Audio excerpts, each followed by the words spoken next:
Hey, good afternoon, everybody.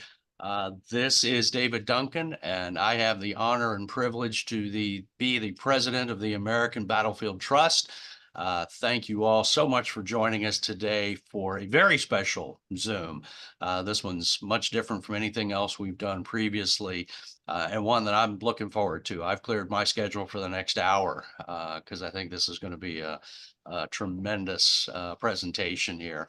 I have the distinct honor right now of introducing our guest, and that is Mr. Tom Hand. Tom is a member of the Board of Trustees for the American Battlefield Trust. That's how I know Tom best. But more germane to the discussion today, he's the publisher of Americana Corner, which is just a great organization that is Tom's vision of a way to inspire America and Americans about our great history. And Tom's got a tremendous background. He is a graduate of the U.S. Military Academy at West Point. He served our country, went into business, and was a very, very successful businessman for many, many years until he reached the level of success that he was able to go do what he wants to do, and that's what he's doing now. And he created something again just a few years ago called Americana Corner.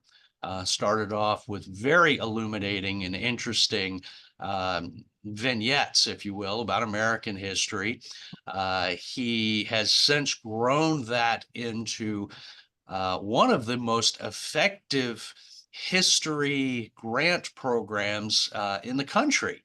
And it's just amazing how it's taken off in such a short period of time. If my numbers are correct, just in the last couple of years, Americana Corner has given nearly $1.6 million in grants, funding over 200 projects in something like 38 states across the country. So it's not just battlefields, it's museums, it's historic sites, it's other entities as well. As long as they're telling the American story in an inspiring way that helps people appreciate and love our country, those are the types of things that Americana Corner funds. So, and then just recently, just because I have one here, Tom, he's published a book, An American Triumph, and specifically America's Founding Era through the lives of Ben Franklin, George Washington, and John Adams. It's a beauty, lavishly illustrated, and just goes along with the emails and blog posts and everything that Tom has done for Americana Corner. It's a great Christmas present. If you've got an American history buff on your Christmas list, this would be a great stocking stuffer, and I know they'd appreciate it. So with that, I'm going to shut up and I will turn this over to Tom so he can tell us more about Americana Corner and more about the great work that he's doing. So, Tom. Well, yeah, thanks, David. Thanks for the intro. And by the way, thanks for the promotional plug. There you go. Wasn't expecting that. That's a nice thing. Yeah, great. Thank you. It's hardback too, by the way. I mean, yeah, that was a labor of love. So thank you for that. I'll talk a little bit first about Americana Corner. I started Americana Corner mostly because I wanted to remind my fellow Americans of the nation's incredible history and of the truly inspirational nature of our founding era.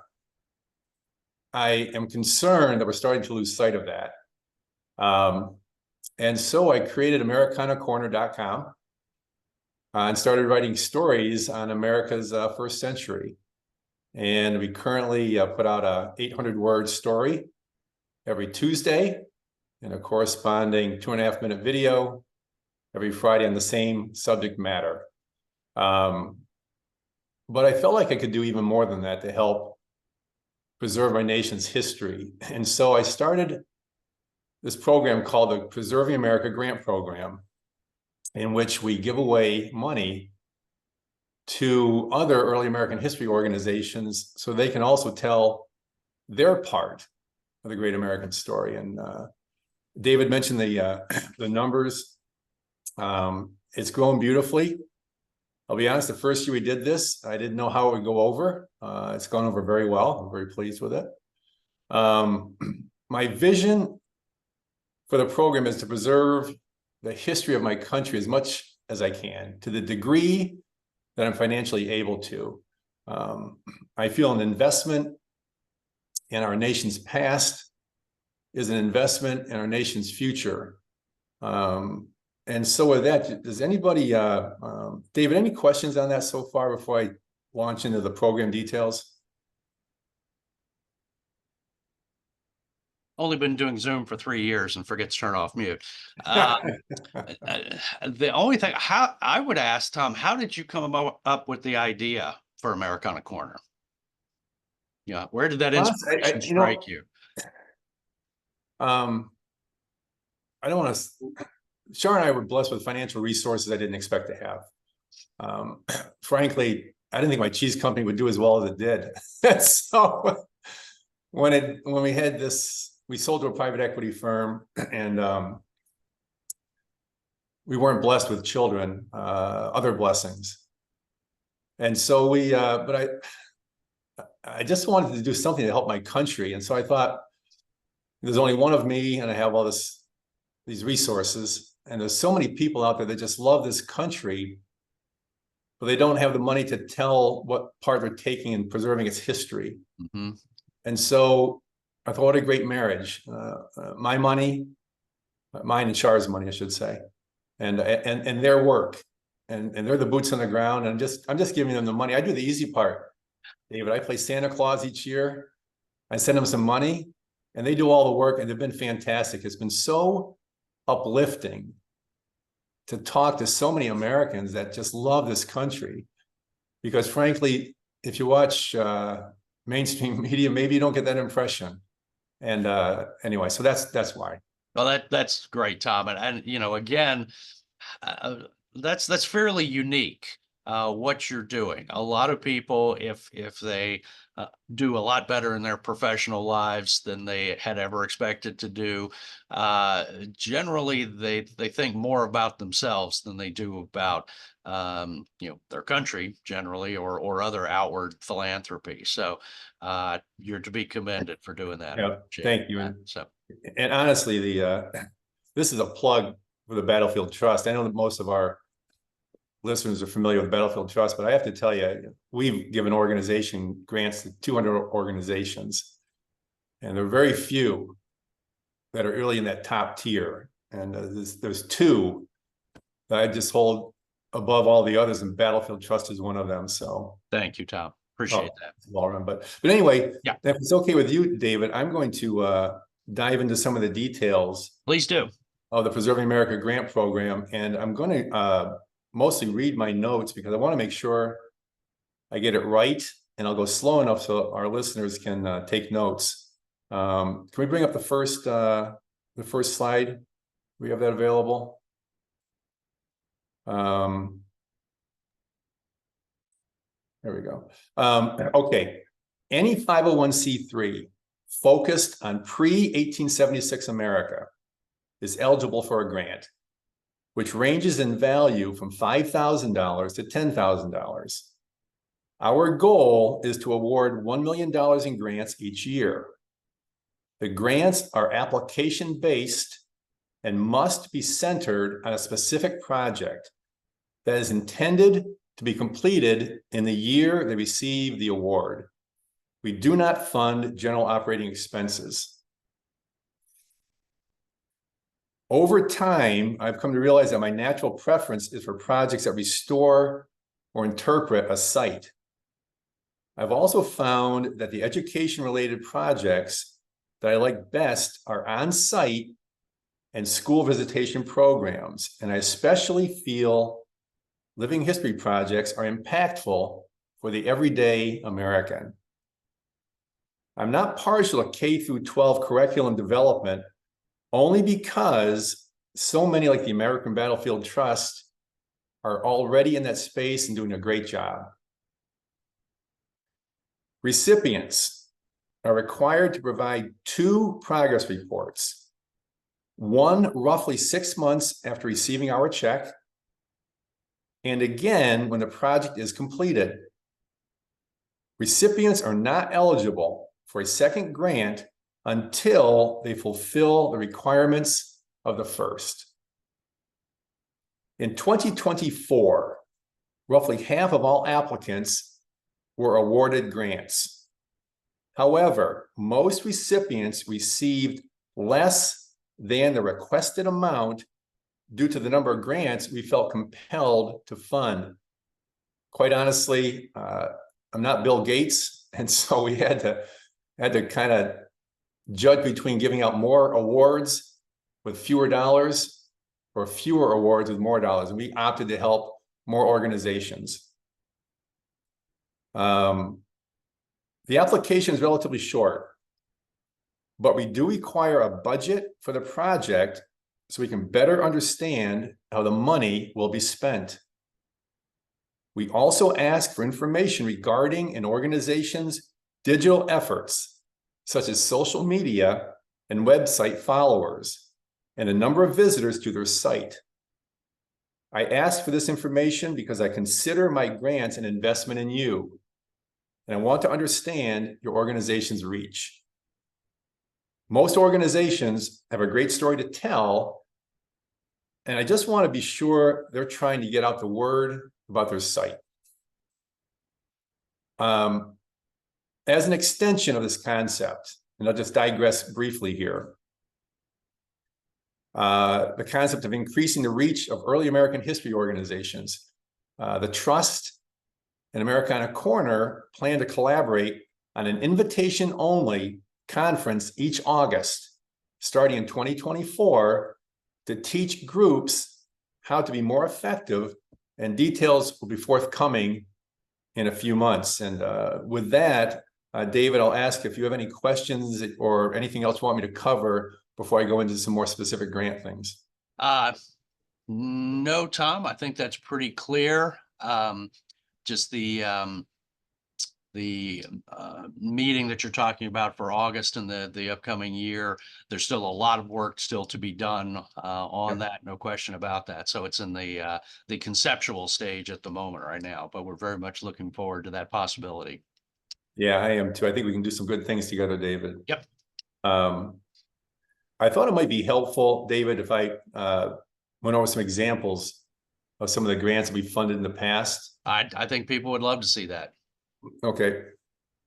One that comes to mind is a grant we gave to the American Revolution Institute of the Society of the Cincinnati to fund an exhibit on medical practices during the American Revolution. It's a great exhibit at the Anderson House in DC. We also funded the Brandywine Battlefield Park Associates. We funded their living history program. We really like those. We've done living history program type things, funding period clothing, muskets, the tri-corner hats, all kinds of Civil War hats. We did one living history program for the Lewis and Clark Discovery Center in St. Joseph, Missouri. We did another living history program at Fort Osage in Missouri. We've done living history programs at other places as well, and they don't necessarily have to be battle related. We do a living history program for a place called the Conakajig Institute, one of those fantastically run smaller organizations in I think it's Mercersburg, Pennsylvania. And they take their program to schools because they're remote and sometimes schools can't get to them. So living history programs are very much a priority for us. If you have a big project that's well in excess of the $10,000, we did one at the Valley Forge Park Alliance where we gave them, I think, $10,000 to help restore the Morris Stevens house. Very big house, big project. We're a small part of it, but we can do that also. Battlefield signage is big. Fort Ticonderoga. And Perryville, we put in new signage, QR codes to enhance the visitor experience. The Battle of Rhode Island Association, we helped restore one of the forts there, clear away the brush, put in walking trails, that sort of stuff to make it more accessible to visitors. We've helped restore forts in different ways. Fort Adams in Rhode Island, we restored a powder magazine. Fort McAllister in Richmond Hill, Georgia, we restored one of the earthen powder magazines. And then at Fort Morris, Georgia, we bought them some period costumes, and this we're going to fund some cannons for them. We've funded tentage for the encampment at the Yorktown Revolutionary War Museum in Yorktown, Virginia, and on and on and on. And so with all that, what things don't we like? If we don't like it, first of all, we just call you back and say, look, can you do something else? We don't like things like funding modern improvements, even though they're necessary.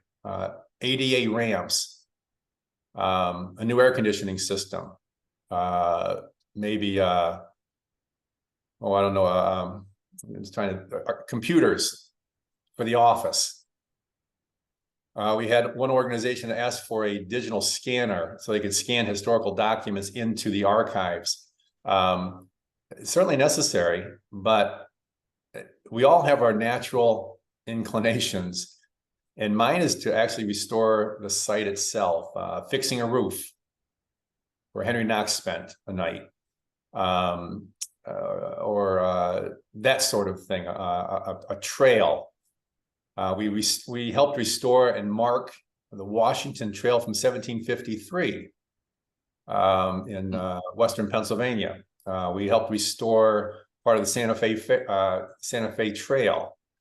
And so there's all kinds of different things. And now I'll just turn it over to any questions you might have from our viewers, anything at all. Or David, from you. Well, no, Tom, you anticipated my question in terms of, not for operating expenses, but anything else that you would prefer not to fund. But so this has been great. And again, Tom, I commend your personal generosity, and you've got a motto that I think is important. And I'm not a Latin scholar, but tell people how you came up, what that motto is, and how you came up with it, and what it means for you in this context, if you would. I think it's Ducit Amor Patria, and it means my love of country leads me, and it does. Okay, very good. It's just, yeah, I'm sorry about that. It's such a great country, and well, what we have going on is just has to be preserved. And so I came across that, and I thought, this speaks volumes to how I really feel. And so it's part of everything that we do, and part of everything that we try to fund. And so, yeah, it's anyway, thank you for asking about that. No, I just our mission with the American Battlefield Trust, as most people on this call knows, it's to preserve the endangered battlefields from the Revolutionary War up through the American Civil War, and then to educate people about what happened there and why it's important.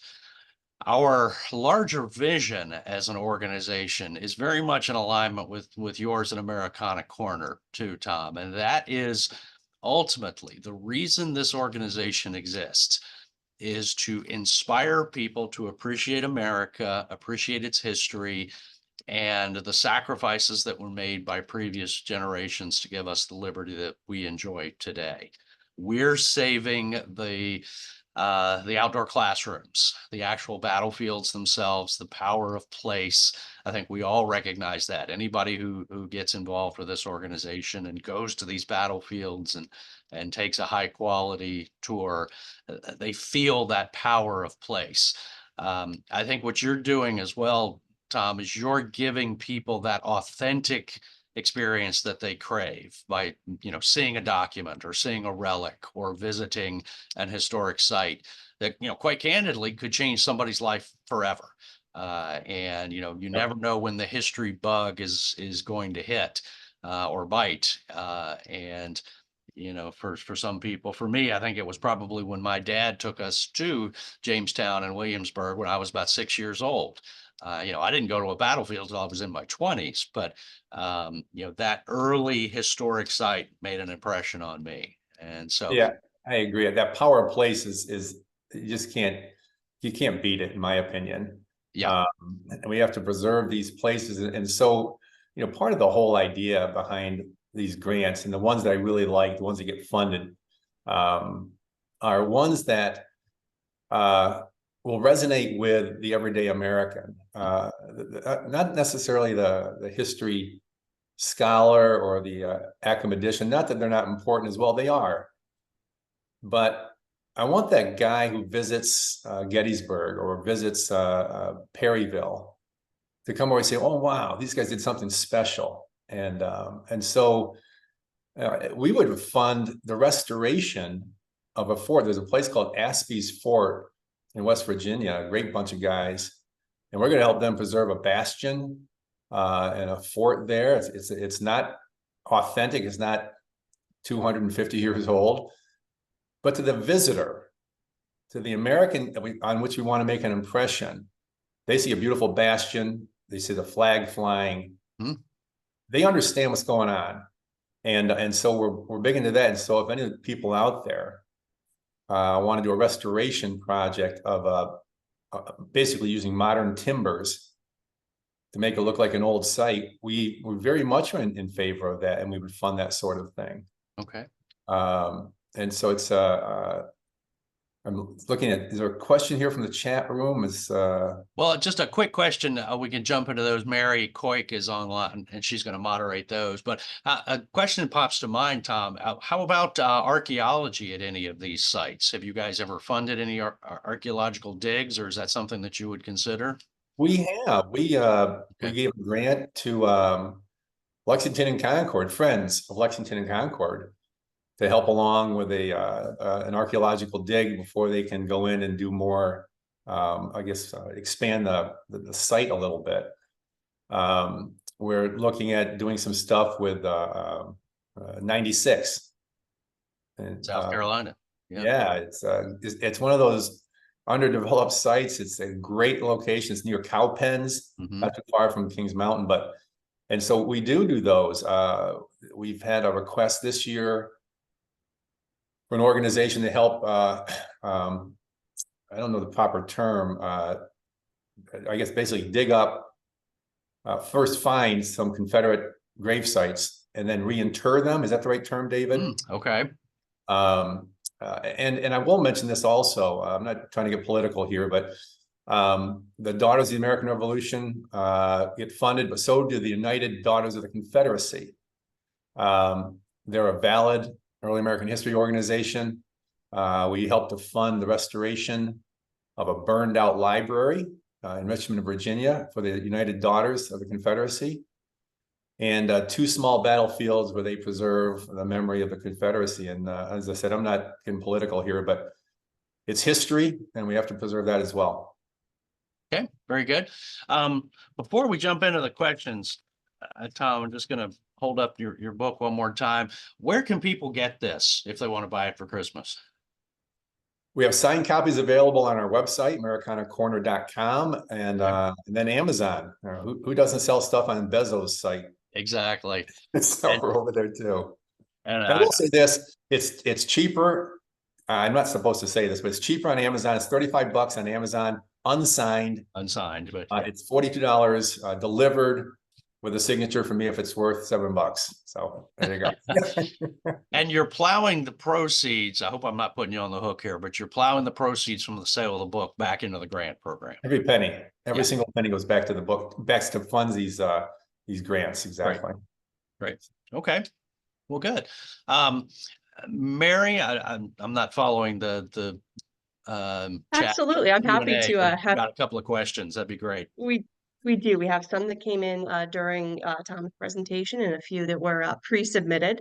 But I do, before we get started, and I don't want to forget, want to thank everybody, different groups that are here attending today.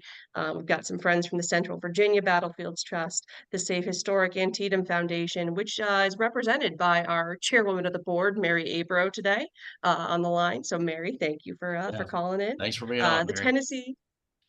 Tennessee Civil War Preservation Association, National Museum of Civil War Medicine, got several folks from different parts of the National Park Service on the line, and also our friends at American Veterans Archaeological Recovery. So we have lots of folks doing different types of work, but all great to have you here. Beautiful. So we're going to give a couple of the questions. Tom, does the Americana Corner Grant Program focus its efforts on Revolutionary War era projects? And if so, how do you look at that? So is there a preference given to the Revolution, or it is an equal opportunity as long as it's within your broadly defined era? Equal opportunity, there is no preference. I know I've had that question before. It's a great question because if you look at my writings, including the book, it's all our founding era. And the truth is because my plan is to write stories all the way through Reconstruction, through the end of General Grant's second term. And so book number 2 is coming out next year. It's going to talk about some other things, but I can't get out of the first the 1700s. I'm still stuck there, but we think that sometime by the end of next year we'll be into the next era. But to answer your question, it looks like it's just Revolutionary War based, or at least focused. That's true from the story standpoint. That is not true from a Preserving America grant program. We've even given grants to 2 organizations in California that had nothing to do with anything battles at all. One, restoring an old schoolhouse from 1876, got in just under the wire, and the Marshall's Gold Discovery Park at Sutter's Mill out in California. So equal opportunity. Okay. Another kind of specific question. So this is a Revolutionary War project, but is groups looking at restoring and doing maintenance of soldier grave sites? Would that be something you'd consider eligible? We have looked at that. One of the things that we've gotten a couple different requests, and we've helped some grave site restoration projects, and other ones we haven't. And part of the thought process that goes into it is it the sort of thing that will inspire more people to visit the site? Is it the sort of thing that will, when a visitor shows up and says, "Oh wow, this is now I'm starting to get it"? If that's, and it's a subjective call, Mary. It's it's a one-man board. It's me, and often I'm wrong. So Shar often tells me, but but the reality, but we usually, I call the organization. I say, "Okay, what are you trying to do here?" Because we're not a big organization. I can make phone calls. They can call me. My phone number is on the website. They can call me anytime they want. We can talk about different things. But the gravesite restoration one, it's not in the top tier. I won't say that. I have to admit that. I still like the idea of doing it, but probably not a top tier project. Okay. So broadly defined, and this is one of the pre-submitted questions, our grants are focused on several categories. Would you consider, obviously you talked about restoration projects, but also programming, but what about capacity building? So something that is aimed at setting the group up for lifelong, or even beyond one individual's time span success. That is a great question, Mary, and that is exactly what I'm hoping to do with the Battlefield Trust each year at our conference. Over the years, I've learned that there are organizations out there that have a great story to tell, but frankly, they don't know how to do it. And that's not a criticism. That's an assessment. The reality is a lot of these history organizations are old guys like me. And frankly, we didn't grow up in that age of digital stuff, and we're uncomfortable with that. I've been blessed to have Sherry Green help me with our stuff. Otherwise, I wouldn't understand that space. And there's a lot of people out there that don't understand that space, that want, they have a great story to tell and want to do it. And so I think the bigger picture stuff is to teach organizations how to be more efficient, how to expand their reach, how to let people know they exist. And so, yes, we very much want to help capacity build. Now, it's interesting, Mary. This year we put out a capacity building option for the first time. We have had site restoration, and we've had education for 2 years now. This is the first year of our, I'll call it creation, if you will. And we've gotten in, I don't know how many, we've gotten 0 people asking for that. And I have lobbied for some of them. One of my very good friends in Richmond Hill, I've talked to a couple different times about that. And then when he put his grant request in, it was for new cannons and uniforms. And so I just had lunch with him the other day. So what's the deal? But anyway, great guy, but that's what they want to do. And so I think we're gonna have to do it a different way. And that's why we're gonna try to invite people to join us at a conference where we can teach them. And it will augment the Preserving America grant program instead of being simply a part of it. And I wonder, Mary, if that's going to be a stronger way. So the capacity building stuff, if you're interested in capacity building, and you want to be an attendee at one of these, at our conferences, please let me know, or let someone at the trust know, and we'll give you consideration. And as I said, if we can work out the details, we hope to do it this coming August. Great. I will also drop in the chat. I put a couple of links to the program, information in the chat, but I will also put in the survey we put together for folks who are really interested in that program as we think through sort of the initial planning stages, because we want to make sure that that is an event that meets the needs of this constituency. So I will drop that in the chat as well in a second, after I ask you your next question. Another type of project somebody's interested in potentially applying toward is funding for field trips to historic sites. So whether it doesn't specify whether that is school kids or some other kind of group that they'd be bringing, but field trips going to places. Yes, we have funded those. We like those projects. School districts, like so many other organizations, are seeing budget cuts. It seems like visits to historic sites are in the short list of things that they cut. And so we help fund to get kids to the site. We also help fund to get the site to the kids.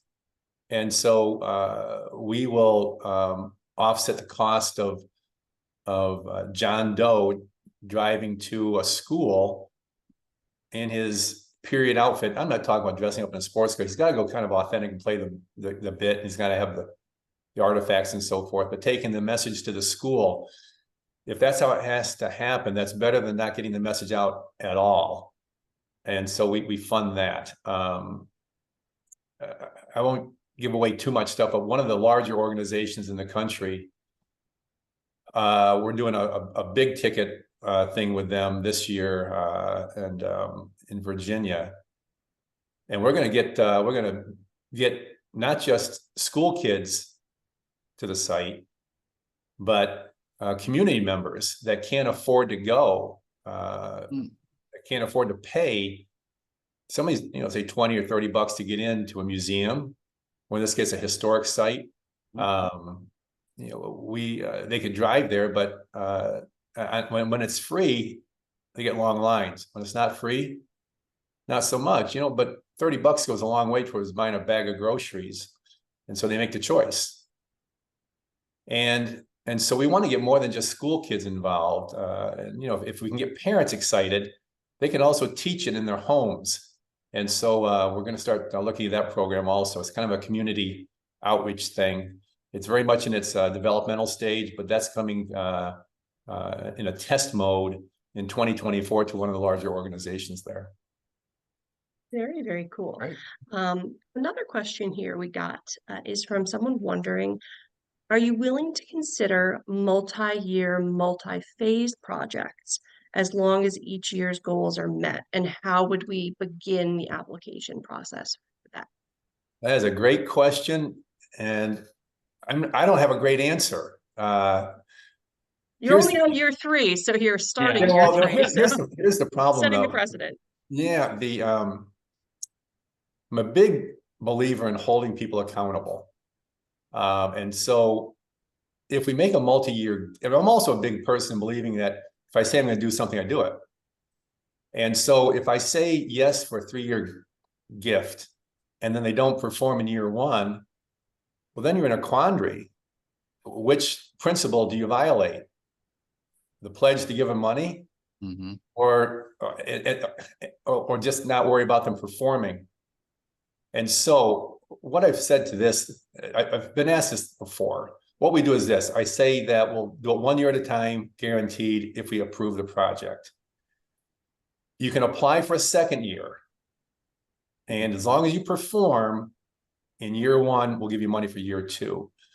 And that's about as much as I can say, because beyond that, people start making plans, and I hate to be the disappointment to them. And so that's a politician answer, isn't it, Mary? But that's the answer. So there you go. I think that's very real and authentic, Tom. Absolutely. Mhm. And again, it's not like you're sitting there with a staff of 50. Can No, process these things and send no. people all over the Half of country. one. Yeah, there is a little bit of the honor system going on here as well. So yeah, you do have to make something of a subjective call for some of these types of projects. So and you do have limited time. So Yeah, there's organizations, and part of it's a trust factor. mhm. The Battlefield Trust, I know, they say they're going to do something, they do it, no questions asked. Yeah, I'll be honest, I would make a multi-year pledge to the trust, and I have. Mhm. Never been disappointed, ever. I'll throw out another one, Mount Vernon. The ladies around Mount Vernon are squared away. Never been disappointed. But so many of these other organizations I don't know. And anyway, so I have to get to know somebody more before I make those long-term commitments. That's Good. fair enough. Another question we have in here says, what kind of restoration work are you looking for? And this is, I guess, drawing a differentiation between, conservation and restoration, right? Where it's taking care of what is left and making it as good as it can be versus sort of filling in with modern elements to sort of make it look how it would have at the time. That's a great question. And the answer is that we do both. We are in the process of doing a mega project at another organization. I can't give the details yet. We still have to sign the contract, but mega project to conserve and prevent further degradation of a project, of a significant American icon project item. We're not going to restore it to the way it was, but it's not going to get any worse. And that's so we do that. We also do the restoration where they take a cannon. We stored some cannons where they dig them out of a river. They restore them, and we help fund that also. We've restored muskets to the degree that is possible. And I leave that call to the battlefield partner or the friends group. They know the stuff better than I do. They know what they can do, and they know what their mission is and what their end game is. And so I let them decide that. I don't make demands that it look just like it did back in 1776, if that's not where they think it should go. Okay.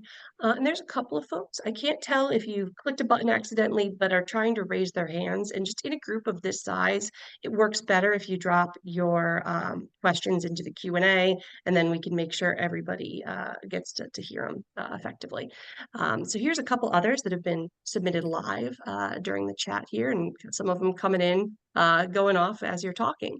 So we have somebody, Roy Plummer, asking, we have a Revolutionary War exhibit at a historic 1740 house in Burlington, New Jersey. we'd like to relate the stories of diversionary battles in Burlington County that preceded the Battle of Trenton, like Petticoat Bridge and Ironworks Hill. Might these stories be worthy of such a grant? Well, certainly they would. The exhibits we like to fund for at least a year. We like to have a shelf life beyond a year, and only because my resources are limited, and I like to know that the investment that I make is going to have a shelf life beyond a year. And so it's when we first started doing this, honestly, I didn't know what I was doing, and we funded 2-day symposiums. And I thought, after 2 days, my investment's gone. I could have funded something else. And so we moved away from that. Last year, we said no symposiums, but temporary exhibits were okay. We got some 3- and 6-month exhibits. And I thought, you know what? That doesn't feel good either. And so now we're saying a year. And so that those battles are certainly part of the American fabric. We would certainly do that. And we certainly would fund that sort of thing.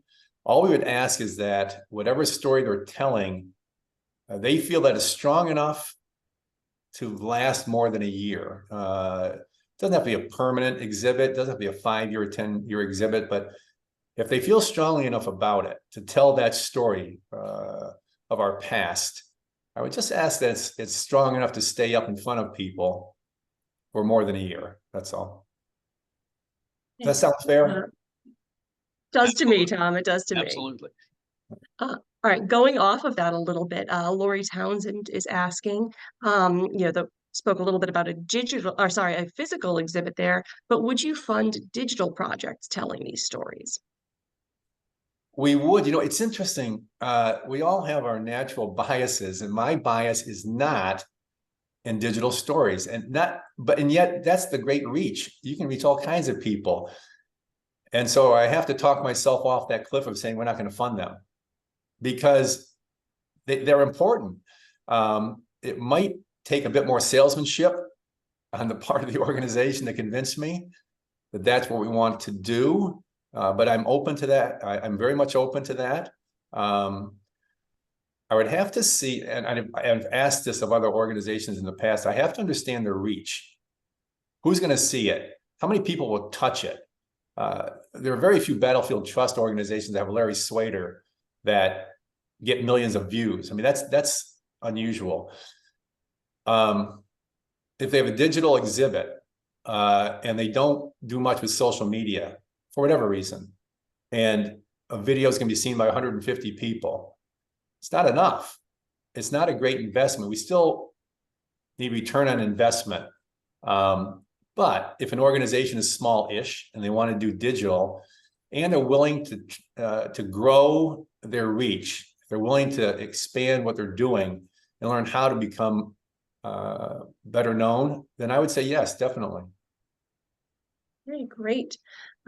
Reminding folks that in the chat, but also just on your website, AmericanaCorner.com, that's a little tongue twister for me right now, sorry, is where they can find the application. And that is something you can just submit online. And all the questions and things are there for you to take a look at. Tom, when are applications due again? The window closes December 15th. And okay. So you're going to have to get, got to get cracking if you're thinking about it. Yeah. And this is my fault. The trust wanted me available last week. I wasn't available. And so it's my fault, but we accept applications. Last week we took one in at 11:59 p.m. on the 15th of December. Right. And I think they got a grant actually, but, and so, and then I spend, 4 weeks, 6 weeks reviewing the applications, asking questions, dialoguing back and forth, and then making some hard calls on who gets funded and who doesn't. But and we do this every year. Good Lord willing, we'll be back again next year. And so if you can't get that project pulled together this year, in 12 months, please feel free to do so. And anyway, but it closes December 15th.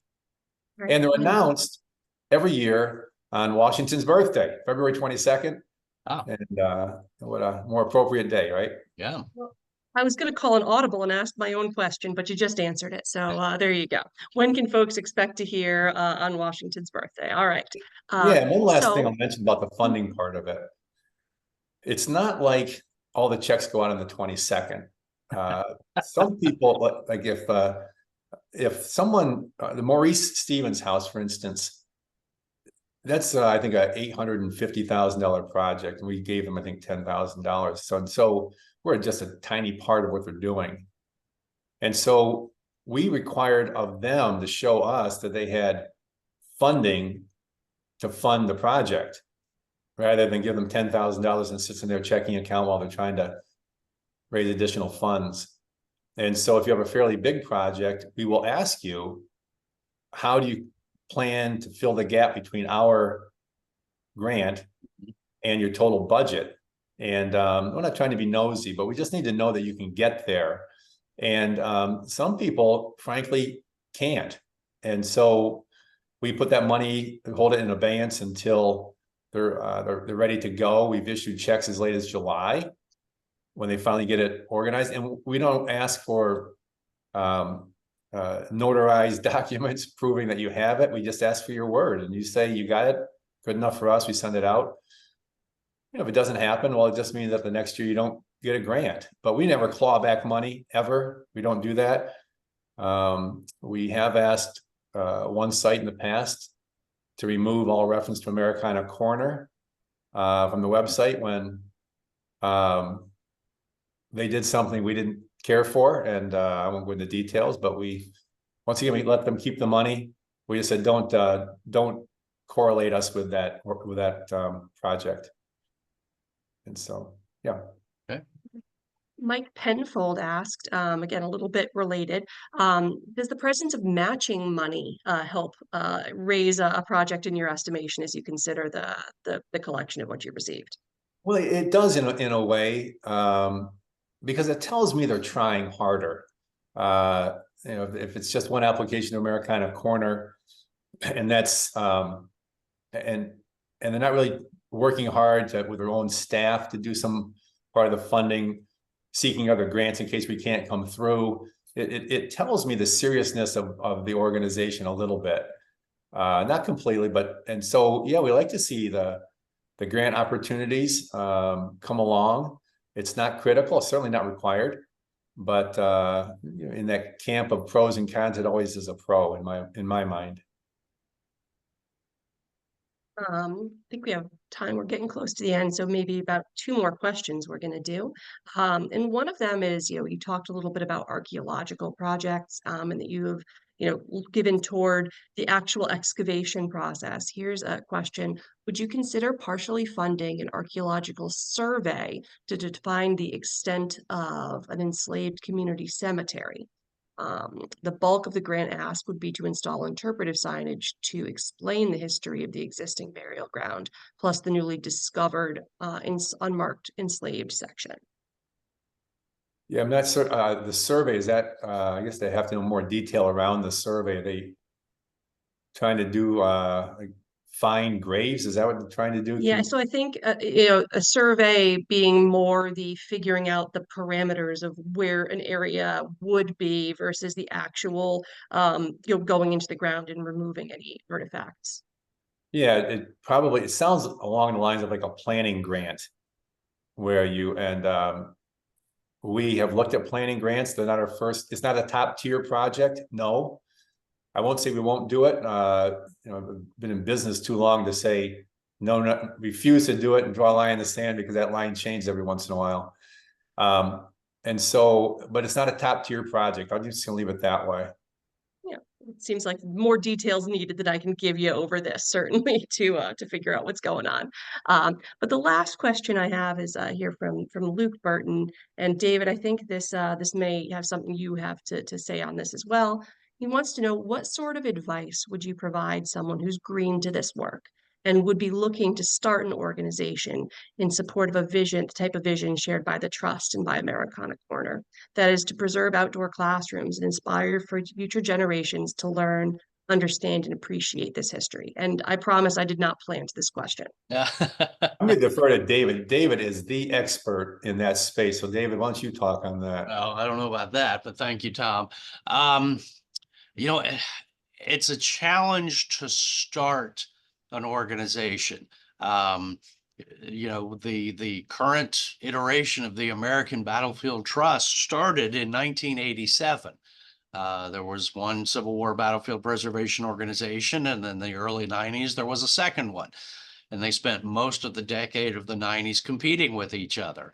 And they only merged when there were some pretty dire circumstances in 1999 that necessitated the merger of the two organizations. So it's a challenge to start a new nonprofit organization. And I don't know how many millions of them there are in America right now, but um, I would say, Luke, to your question, before you start, charging out there to go start one of your own, I would get involved. To the extent you can volunteer. I don't know if that's easy enough for you to do, or if you're a student and you can try and get an internship, or watch their employment opportunities pages in case they're hiring. Um, and just learn all you can about not only the mission. It's as important as that is. And, we look for people to come to the trust who are driven by the mission, who are passionate about the cause, because quite candidly, that makes up to a certain extent for the traditionally low pay that you endure in the nonprofit sector. But just learn all you can, spend as much time as you can on the websites of those organizations that you admire. Learn how they do business, follow the employees, not in a creepy way, but on, like LinkedIn or something like that. To the extent that you can give them $25 and become a member and get whatever publications they send out, or direct mail, or get on their email mailing list. It's a learning experience. And by doing that with several organizations, you'll find the one that resonates with you most, I believe, whether it's, saving battlefields and doing education around the conflicts that we do here at the Trust, or Tom's remit is considerably broader, in more states, and defined differently. The types of things that he wants to look for. Mount Vernon, which we've mentioned here, again, very different. Monticello, there are dozens of historic homes and sites and forts and other entities across the country. So I would just spend a little bit of time determining really what your passion is. Maybe it's education. And we've all seen the dire stories in the news here in the last year or so about what is happening in American education, history education, and civics education primarily. And to the extent that we all need to address that, we're going to do it. But it's an enormous challenge throughout the whole country. So, Luke, again, find out what really gets you up in the morning. What do you jump out of bed, wanting to learn and more about and do more. And then, my own example is I tried for about 3 years to ditch my political fundraising job back in the 90s and get on with either of those two pre-merger battlefield organizations. And neither one of them could figure out what to do with me. I offered to work pro bono. And when I heard about the merger and this guy named Jim Lighthizer, who was going to be the new president, I sat down and wrote him a certified letter and said, "You don't know me from Adam, but I've spent the last 13 years putting money in politicians' pockets. Now I want to help you save Civil War battlefields." At the time, I didn't know they were $7 million in debt and desperately in need of somebody who has experience in fundraising. So that worked out in my favor. That doesn't always happen, but I just, again, learn all you can, and then I predict the doors will open as you get further into what you're trying to learn about. So, Tom, I don't know if you've got anything else on that. Yeah, just just one thing on that, you don't have to be a long time history buff. That doesn't have to be a career path to get involved. David's right. You get involved. Honestly, I was a cheese guy until I started writing American history. And I started it when I was 60 or 59, I guess. And so, and don't be discouraged when you get started and your reach is small. I think when I first started Americana Corner, the only people that subscribed to my website were my family members that I bribed to sign up. And so sometimes it takes a little bit of time, but yeah, if you have a passion, like David said, you start doing it. And if it's intended to be, it'll grow. Mm-hmm. Great. All right. Well, Tom, thank you so much. We're coming up close on the hour here, so that's a natural time to drop off and give everybody their afternoon back. Again, I want to thank all of you who gave us an hour of your time this afternoon. I hope you've enjoyed learning a little bit more about one of our trustees here, Tom Hand, and the great work that he's doing with Americana Corner. AmericanaCorner.org is the website. And .com. .com, excuse me. I'm stuck in the .org thing. AmericanaCorner.com. Yeah, Tom, again, congratulations on the tremendous success of Americana Corner. Thank you for all you've done for us with the trust. We really appreciate it. We're very, very hopeful we can get this partners group initiative to the point where we all believe it needs to be, because quite candidly, local people on the ground, we depend on them. They're the eyes and ears to our organization out there that often alert us to threats and challenges. And we need those boots on the ground out there. And again, I think it's just good for our country if people care about their own local historic sites and seek to preserve them and promote them as economic engines for their local communities. So this is win-win-win all the way around. So Tom, again, thank you very much, sir. Appreciate your time. My pleasure. Yeah, thanks for having me. Okay. Best of luck to everyone on their applications. Yep. December 15th.